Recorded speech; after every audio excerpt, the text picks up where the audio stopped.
Revelation 2917.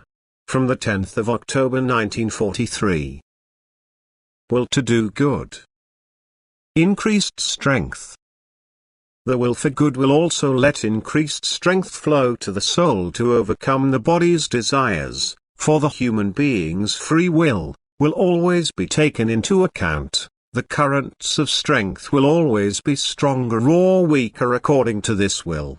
The transmission of strength through the bearers of light on earth as well as in the spiritual kingdom is of such different strength, because the soul first has to open itself in order to receive it, and this opening is only ever the result of the will. And thus the will turned towards the good, thus towards God, will accept every flow of strength without resistance. The human being will be ready to receive what God's love offers him.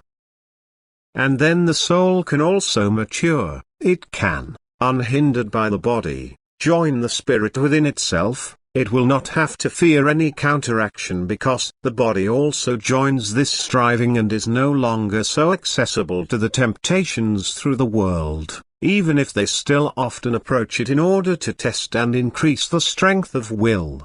And thus the less resistance the light bearer's activity is now opposed to, the more successful the earthly change is for the soul, for it begins to loosen its fetters. It strives towards the freedom of the spirit, and it only uses the last time of its earthly life to overcome matter, which also earns it an easy detachment from form when its earthly career is over.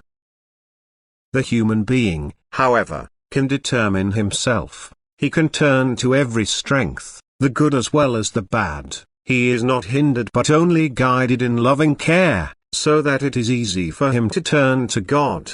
But whether he develops the good in himself depends on his will, and therefore he is also responsible for his will. He is, as it were, the shaper of his will and also has to take the effect upon himself, for it is also brought home to him in all situations of life that and why he should decide for God in the last stage of his development. He is never without knowledge of this. For if this knowledge does not come to him from outside through instructions, through the divine word, he can also hear it from within through the voice of his conscience which originally instructs him loudly and audibly but which can also be silenced by his own will. If, however, the soul succeeds in making the body will less, that is, in completely aligning its desire with the soul's desire, then the soul will use its entire will for good. Then it will constantly strive upwards and accept the impartation of strength from the spiritual kingdom, which will result in its spiritual perfection, for the strength from the spiritual kingdom inevitably leads upwards. Amen.